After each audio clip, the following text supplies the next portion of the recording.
for the first time in more than 2 years, the longest stretch since the late 1950s, a coup rocked a country in Africa. Late on the evening of November 14, the Zimbabwe military seized control of the capital, Harare, and placed former President Robert Mugabe under house arrest. By Philip Rösler, the coup was vehemently denied as such by its perpetrators. But the military's doublespeak could not alter the reality. After 37 ruinous years in power, Zimbabwe's liberator-turned-dictator faced an ignominious exit at the hands of his comrades. Surprisingly, the coup also confounded the African Union and threatened to damage one of its major policy successes since its founding in 2002, zero tolerance for unconstitutional changes of government out of the barrel of a gun. Why, in contravention of its anti-coup dictum, did the accept the coup in Zimbabwe? What implications will this have for ending politics by force in Africa? For decades, coups, in which a faction within government uses its partial control of the state apparatus to forcibly remove the ruler from power, wrought havoc in countries across Africa, undermining democracy, fomenting instability and civil war, and impeding economic growth. Between 1950 and 2010, 169 coup attempts took place in Africa, of which 51.5% were successful.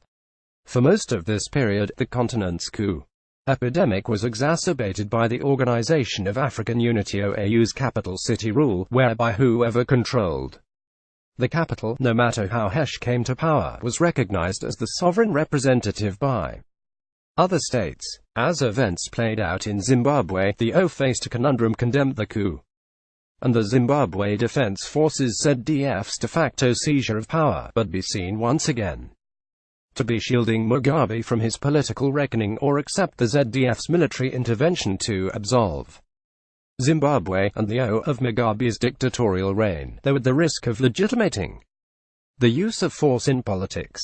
African regional organizations and the member states only began to shed their indifference to forcible seizures of power and to rethink the capital city rule around 19,961,997, after coups in Burundi and Sierra Leone toppled elected governments and destabilized conflict management efforts.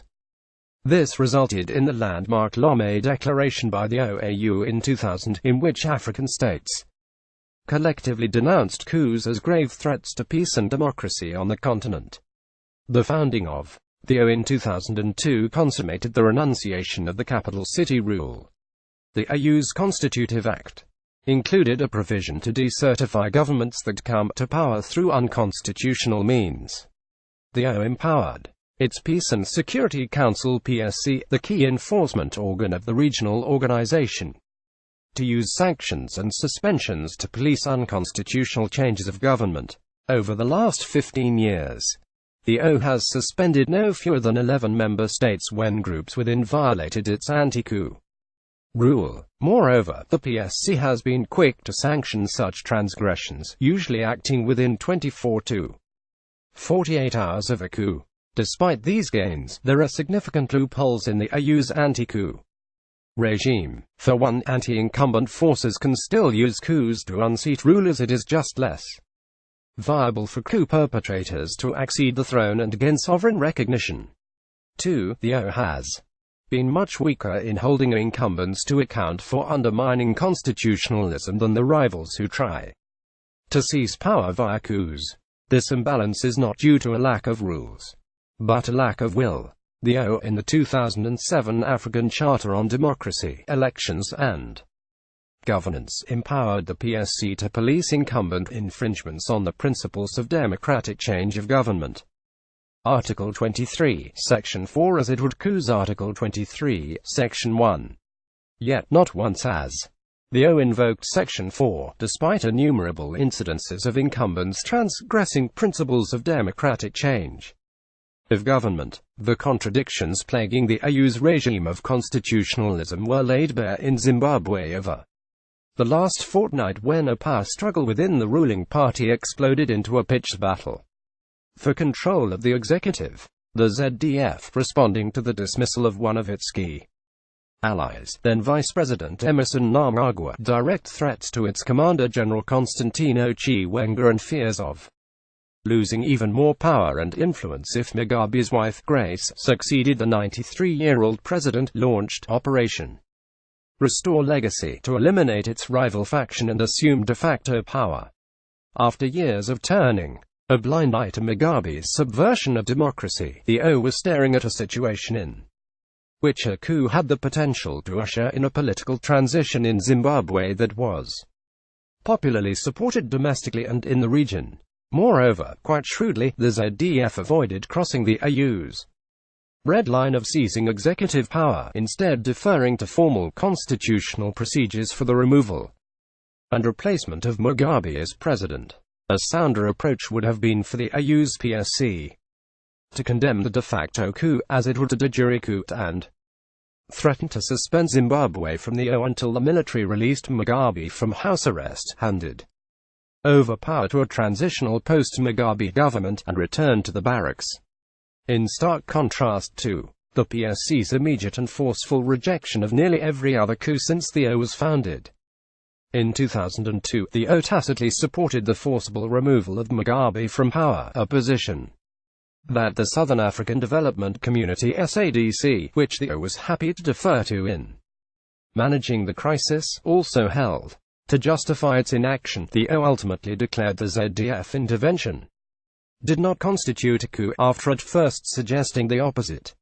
The O, in alignment with SADC, got it wrong and missed a valuable opportunity to strengthen and expand its anti-coup regime to include both de jure and de facto coups, in narrowly focusing on the removal of the sitting head of state as the defining feature of a coup rather than the unconstitutional use of force to coerce elected leaders to relinquish power. It sets a dangerous precedent that threatens to undermine the strong gains the region has made to move beyond politics by the gun. Such a policy response would have delivered a similar outcome as what transpired, ridding Zimbabwe and the O of the Mugabe problem, while strengthening, rather than weakening, the region's anti-coup norm. Instead, the O endorsed a factional coup by the Zimbabwe military and its former vice president that now sees the coup perpetrators in key positions in the post-Mugabe government in direct contravention of the African Charter on Democracy, Elections and Governance.